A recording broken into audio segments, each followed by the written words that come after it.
바울은 에베소 교회 공동체의 목회자로 세움받은 이 디모데에게, 디모데는 그러니까 목회자는 교회의 주인이 아니라라고 강조했습니다.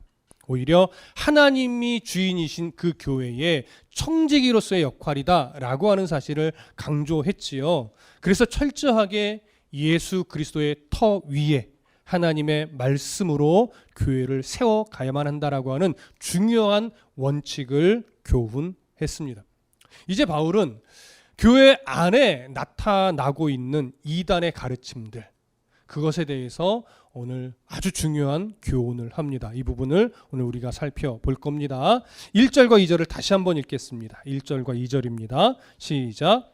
그러나 성령이 밝히 말씀하시기를 후일에 어떤 사람들이 믿음에서 떠나 미혹하는 영과 귀신의 가르침을 따르리라 하셨으니 자기 양심이 화인을 맞아서 외식함으로 거짓말하는 자들이라. 자, 여기 보니까 이제 그러나라고 하는 연결어로 시작을 하지요. 앞에서 언급했던 경건의 비밀, 큰 지혜, 이것을 원인으로 하여서 이제 반대되는 이야기를 하겠다라고 하는 의미가 듭니다. 따라서 본절은 에베소 교회 공동체가 예수 그리스도의 터 위에 하나님의 말씀으로 교회를 세워갈 때에 교회 안에 여전히 나타나게 될 복음과 반대되는 그런 악한 사상들, 거짓 가르침들, 이것들이 교회 안으로 들어와서 또 성도들을 미혹하게 될 것이다 라고 하는 의미가 되는 거예요. 그래서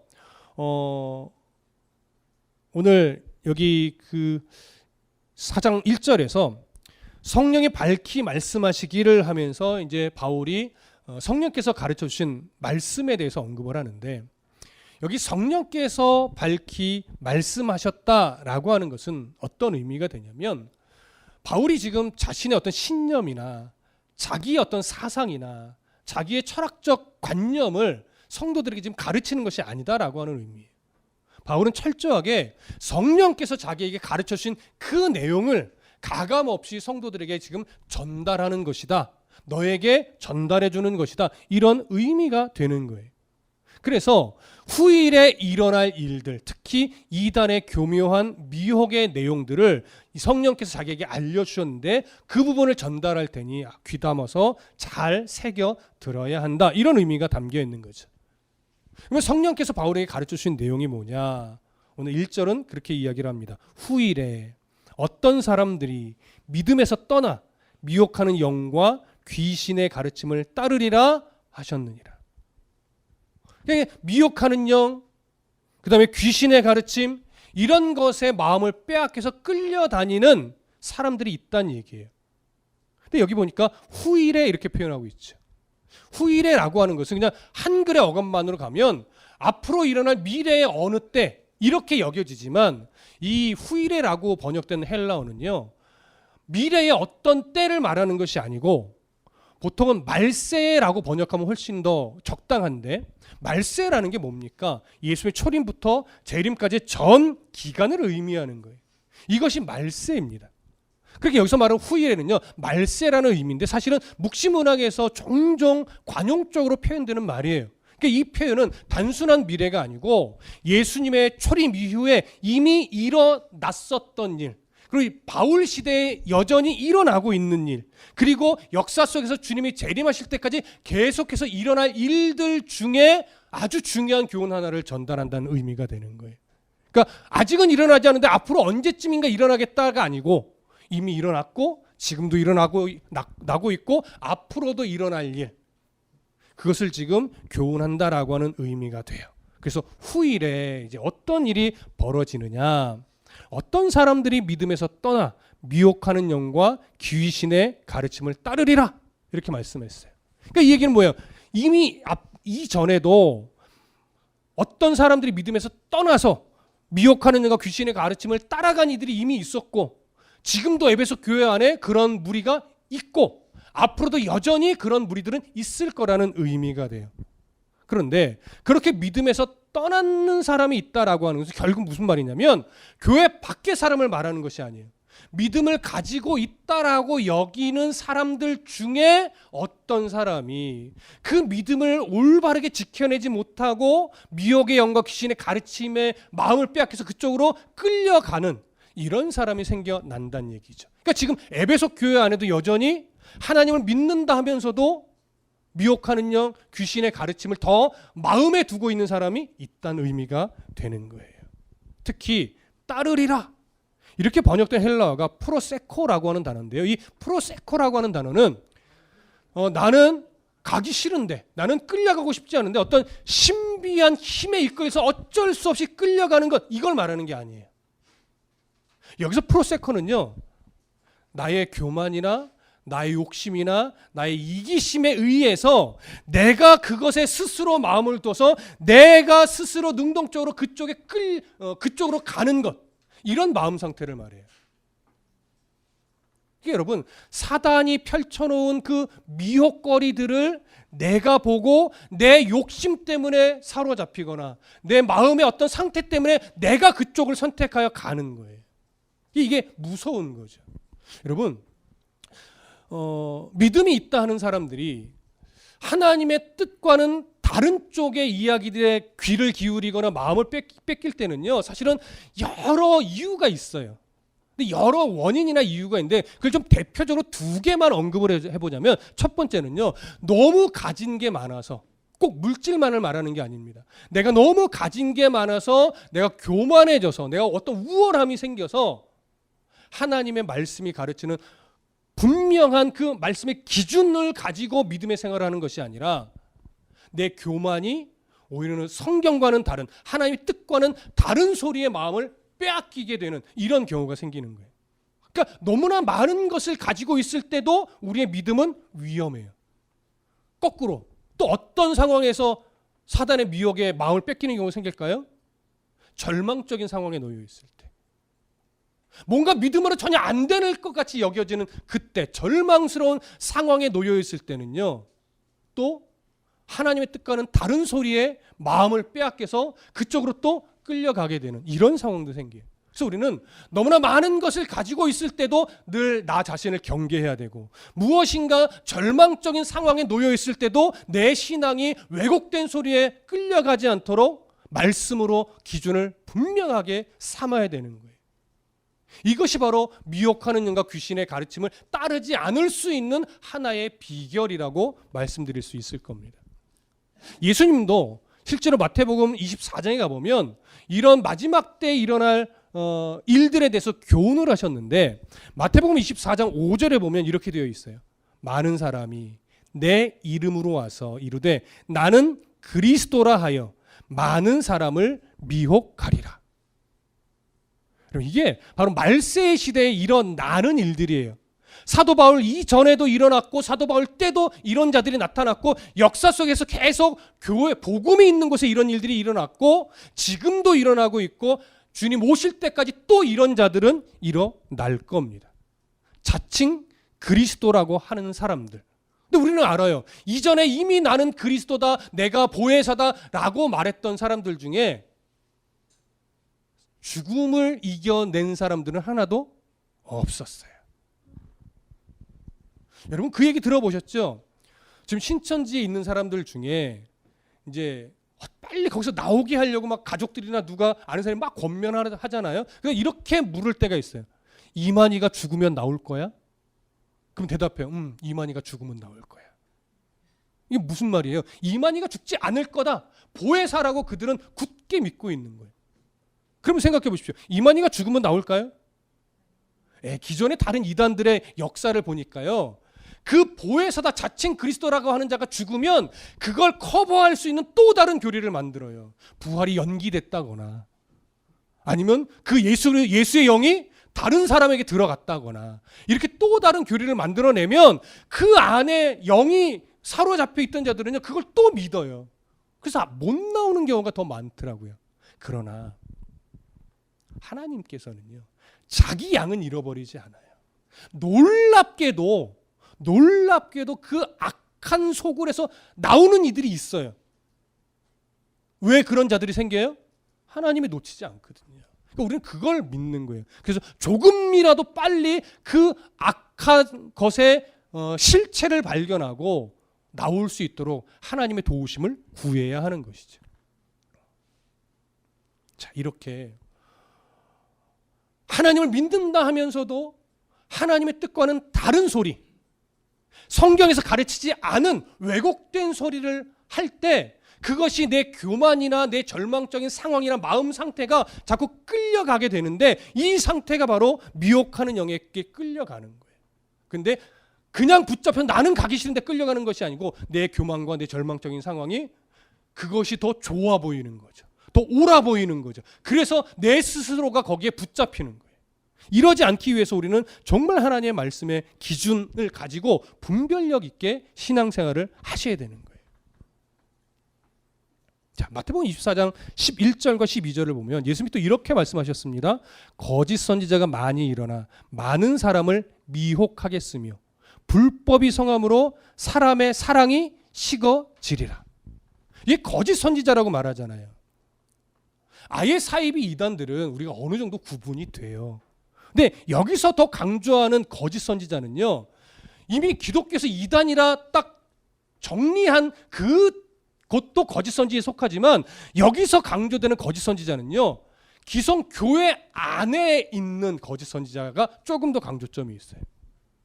이단이라고 말하기는 애매한 것처럼 여겨져요.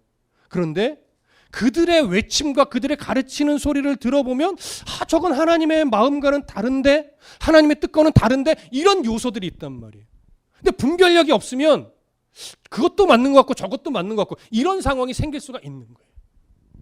그래서 여기서 말하는 거짓 선지자는요, 교회 안에서 때로는 목회자가, 때로는 직분자가, 때로는 성도들 중에 하나님의 뜻과는 다른 소리들을 이야기를 하면서 거기서 그 하나님의 뜻과는 다른 어떤 믿음의 현상들을 자꾸 생각하게 되는, 그것에 마음을 더 뺏기게 되는 이런 일들을 말하는 거예요. 자, 조정민 목사님께서, 제가 조정민 목사님 참 존경하는데, 조정민 목사님이 설교 중에 이런 말씀을 한번 하시더라고요. 종교는 사람을 편하게 하지 않는다. 종교는 계속해서 무엇인가 마일리지를 쌓으라고 요구한다. 왜냐하면 그렇게 종교적인 어떤 마일리지를 쌓아야 신이 복을 주고, 신이 병을 낫게 하고, 신이 사업이 잘 되도록 돕기 때문에 계속해서 마일리지를 쌓아야 된다. 이렇게 요구한다는 거예요. 그러니까 어떤 목적을 이루기 위해서 종교적인 노력을 하라라고 요구하는 것이 종교라고 하는 거예요. 그런데 예수님은 무엇을 하라 이렇게 요구하지 않고 그냥 내게 오라 이렇게만 말씀하신다는 거예요. 저는 그 말씀이 100% 동의가 됐습니다. 예수님은요, 사업의 어떠함과 상관없이, 건강의 어떠함과 상관없이, 또 내가 바라고 소망하는 어떤 성공적 인생이라고 생각하는 그런 것과 상관없이 주님 안에만 있으면, 주님이 오라 할 때 아멘하고 주님께로 다가가는 삶만 된다면 그것으로 가장 복된 인생이라고 성경은 말한다라고 하는 것이죠. 그리고 주님으로만 충분한 믿음으로 자라나길 예수님은 원한다는 거예요. 그러니까 이 예수 그리스도의, 우리를 부르시는 예수 그리스도의 사랑의 그 깊이와 넓이를 가슴 깊게 깨닫게 되면 나의 상황과 상관없이 예수 그리스도 안에서 자유를 누릴 수 있다라고 하는 거죠. 그럼 늘 감사함으로 살아갈 수 있다라고 하는 거예요. 종교는 우리를 자유하게 하지 못합니다. 그러나 예수 그리스도는 우리를 자유하게 해요. 그렇기 때문에 우리는 종교인이 되지 말아야 돼요. 예수님의 자녀요, 하나님 나라의 백성이 돼야지 종교인이 돼서는 안 됩니다. 사회 문화 속에서 어쩔 수 없이 종교라고 하는 카테고리 안에 교회가 들어가지만 우리는 종교인이 돼서는 안 된다고요. 만물을 창조하시고 그 만물 위에 이 만물을 다스리고 정복하라고 우리를 또 창조하시고 영원한 하나님 나라의 복을 주시기 위해 예수 그리스도를 십자가에서 생명되어 주시게 했던 그 하나님의 깊고 넓은 사랑을 받고 있는 하나님의 자녀라고요. 천국 백성이라고요. 그래서 우리는 종교인이 되지 말고 하나님의 자녀요, 하나님의 백성이요, 하나님 나라의 시민이 되어야 하는 겁니다. 그래서 우리가 무엇을 좀 오늘 다시 한번 살펴볼 필요가 있냐면 다윗의 기도를 한번 더 살펴볼 필요가 있어요. 여러분, 다윗이 밧세바를 범했을 때 하나님이 나단 선지자를 보내서 엄하게 책망한 거 기억하시죠? 사무엘서에 이미 나오니까 우리가 알고 있어요. 나단 선지자를 통한 하나님의 책망을 받고 다윗은 침상을 적시도록 울며 통곡하며 자복하여 회개했습니다. 하나님 그 회개를 받으셨죠? 네, 하나님 기쁘게 받으셨어요. 그러나 그 죄에 대한 책임은, 그 징계는 거두지 않으셨어요. 그래서 하나님이 징계로 내리신 게 뭐였죠? 다윗과 밧세바 사이에서 낳은 아이를 죽게 하는 거예요. 그래서 하나님이 그 아이를 치신단 말이죠. 사무엘하 12장 15절부터 17절을 보면 이렇게 기록되어 있습니다. 나단이 자기 집으로 돌아가니라. 우리아의 아내가 다윗에게 낳은 아이를 여호와께서 치심에 심히 앓는지라. 다윗이 그 아이를 위하여 하나님께 간구하되 다윗이 금식하고 안에 들어가서 밤새도록 땅에 엎드렸으니 그 집의 늙은 자들이 그 곁에 서서 다윗을 땅에서 일으키려 하되 왕이 듣지 아니하고 그들과 더불어 먹지도 아니하더라. 태어난 지 며칠 되지도 않은 아이가 중병에 걸렸습니다. 다윗은 곧바로 하나님의 전으로 들어가 기도하기 시작합니다. 철저하게 자신을 낮추며 아이를 위해 금식하며 기도합니다. 밤새도록 울며 하나님께 매달리죠. 이때 다윗은 얼마든지 당대 최고의 의원들을 불러, 의사들을 불러서 최고의 의술로 아이를 고치려고 할 수도 있었을 거예요. 그러나 그렇게 하지 않고 하나님 앞에 나아가 자복하며 금식하며 통회하며 하나님 앞에 울부짖어 기도했습니다. 다윗이 왜 의술을 사용하지 않았을까요? 의술이 잘못돼서 나빠서? 아니죠. 그렇게 생각하면 하나님께서 이 세상에 내신 여러 질서들, 의술도 그 하나님이 내신 것들에 속하는데 그걸 부정하는 게 되는 거예요. 이건 의술이 잘못돼서가 아니고 다윗은 알았던 거예요. 지금 이 아이가 죽어가는 것은 단순한 살아가면서 얻게 되는 병 때문이 아니고 나의 범죄에 대한 하나님의 징계라는 걸 정확하게 알고 있었던 거예요. 이미 말씀해 주셨으니까. 그래서 의술을 사용하지 않고 하나님 앞에 나아가 기도하며 엎드렸던 거예요. 이 과정을 통해서 다윗은 깨달았을 겁니다. 아, 하나님 앞에서 어떠한 죄도 감출 수 없구나. 그리고 또한 자기 자신 안에 깊이 뿌리 박혀 있는 죄의 습성을 통렬하게 깨닫고 인정할 수밖에 없었을 거예요. 그러면서 다윗 안에 자복하는 심령, 애통하는 심령, 나는 정말 하나님이 없으면, 하나님이 날 사랑해 주시지 않았으면 나는 아무것도 할 수 없는 참으로 연약한 자구나, 이걸 그는 분명하게 깨달았을 겁니다. 또한 죄에 대해서 징계하시는 하나님의 공의 또한 깨달았을 거예요. 어쩌면 이것들을 깨닫게 하기 위해서 하나님은 다윗의 아이를 치셨다고도 말할 수 있을 겁니다. 사무엘하 12장 17절과 18절을 보면 그 집의 늙은 자들이 그 곁에 서서 다윗을 땅에서 일으키려 하되 왕이 듣지 아니하고 그들과 더불어 먹지도 아니하더라. 이래 만에 그 아이가 죽으니라. 그러나 다윗의 신하들이 아이가 죽은 것을 왕에게 아뢰기를 두려워하니 이는 그들이 말하기를 아이가 살았을 때에 우리가 그에게 말하여도 왕이 그 말을 듣지 아니하셨나니 어떻게 그 아이가 죽은 것을 그에게 아뢰 수 있으랴. 왕이 상심하시리로다 함이라. 이렇게 기록되어 있어요. 무슨 말입니까? 다윗은 신하들이 정말 걱정할 정도로 식음을 전폐하고 하나님 앞에 매달려 기도했었단 말이에요. 신하들이 엎드려 있는 다윗을 일으키려 해도 다윗은 의지를 꺾지 않았어요. 그렇게 하나님 앞에 엎드려 7일 동안 아마도 금식하며 처절하게 기도했던 것으로 여겨집니다. 그런데 아이가 이래 만에 죽어버렸어요. 신하들이 이 사실을 알리질 못하는 거예요, 다윗에게. 왜요? 다윗이 아예 삶을 놓아버릴까 봐. 그것이 너무 염려가 돼서 감히 입을 열어 아이가 죽었다라고 이제 그만 금식하시라고 말하고 싶은데 말을 할 수가 없는 거죠. 사무엘하 12장 19절과 20절을 보면 이렇게 또 기록되어 있습니다. 다윗이 그의 신하들이 서로 수군거리는 것을 보고 그 아이가 죽은 줄을 다윗이 깨닫고 그의 신하들에게 묻되 아이가 죽었느냐 하니 대답하되 죽었나이다 하는지라.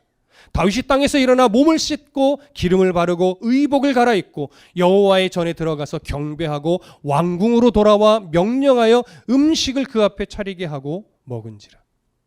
다윗은 신하들이 수군거리는 그 모습을 보고 아이가 죽었다는 것을 직감합니다.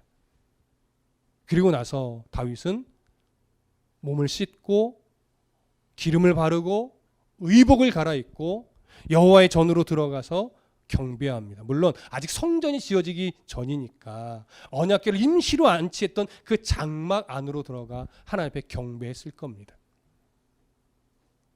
그렇게 하나님을 경배하고 나서 다윗은 궁으로 돌아왔습니다. 그리고 나서 신하들에게 명령하기를 음식을 차리게 하고 그 음식을 먹으며 기력을 회복했지요. 신하들이 그 모습을 보고 참으로 의아해했습니다.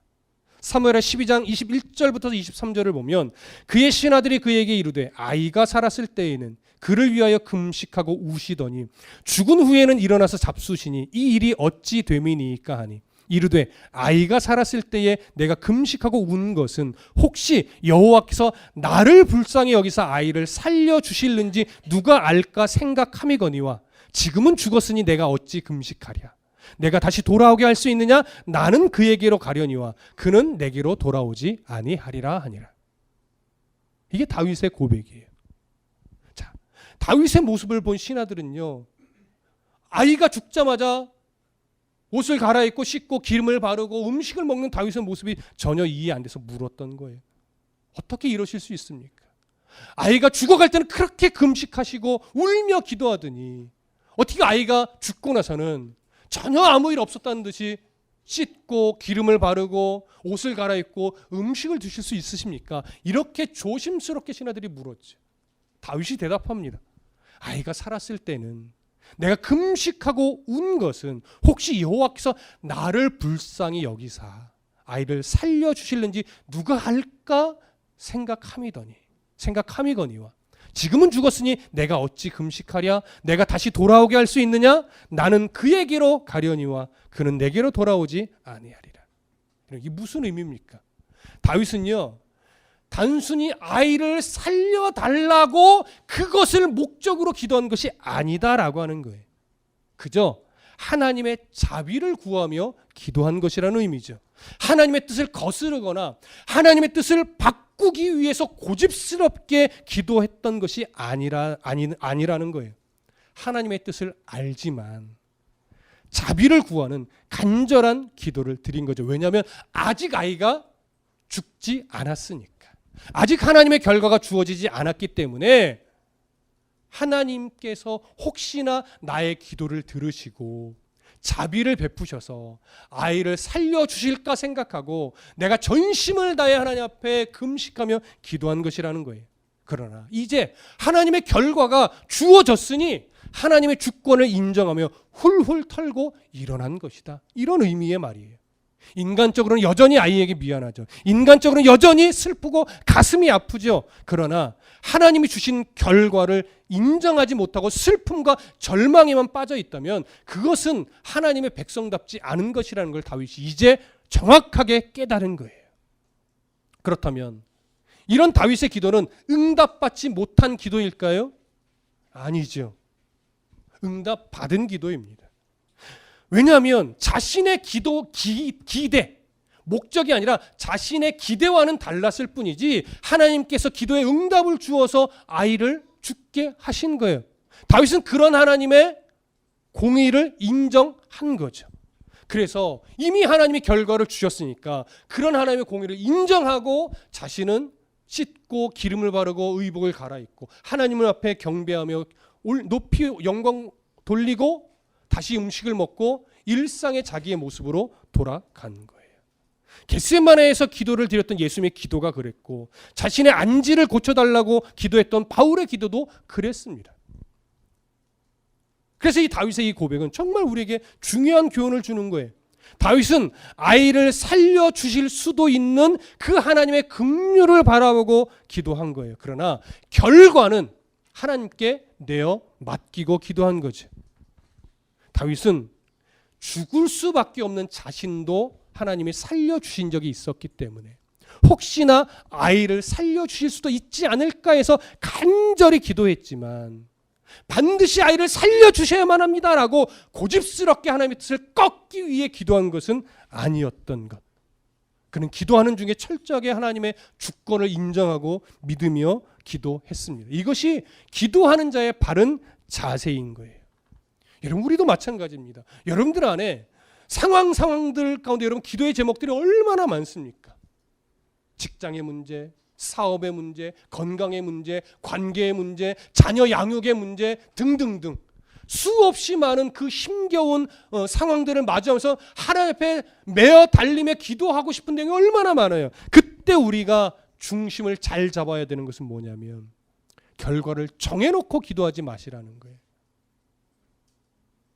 내가 응답받고자 하는 결과를 정해놓고 기도하면 그것은 하나님의 주권을 인정하는 기도가 아니에요. 자비를 구하며 도움을 청하고 기도하되 결과는 하나님께 내어 맡기고 어떤 결과가 주어지든지 그것을 내가 하나님의 뜻으로 인정하고 주어진 삶에 최선을 다하겠습니다. 하나님의 자녀답게 최선을 다해 살아가겠습니다. 이런 태도로 기도하는 것이 옳다라고 하는 것이죠. 이것이 그리스도의 자녀다운 기도입니다. 종교인은 내 종교적인 열심을 가지고 신의 뜻을 바꾸려고 해요. 그래서 신의 뜻이 바뀌어진 것 같이 여겨지면 내 믿음이 굉장히 수준 있는 믿음이라고 착각을 하게 되죠. 그러나 예수님의 자녀는요, 자신의 뜻을 내려놓고 예수님의 뜻을 인정하는 법을 배우며 기도하게 돼요.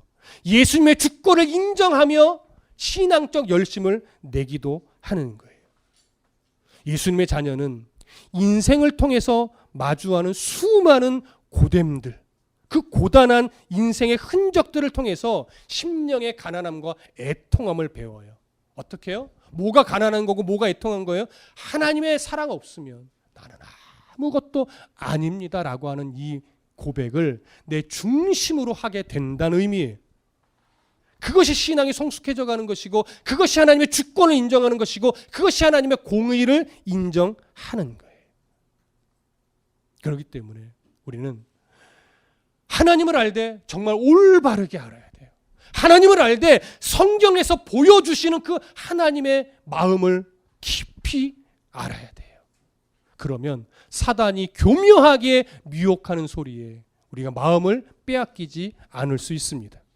성경에서 가르치는 하나님의 마음을 배우며 신앙이 성숙하여서 하나님의 공의와 주권을 인정하는 그런 그리스도의 자녀들이 되어주시기를 간절히 소망하고 축복합니다.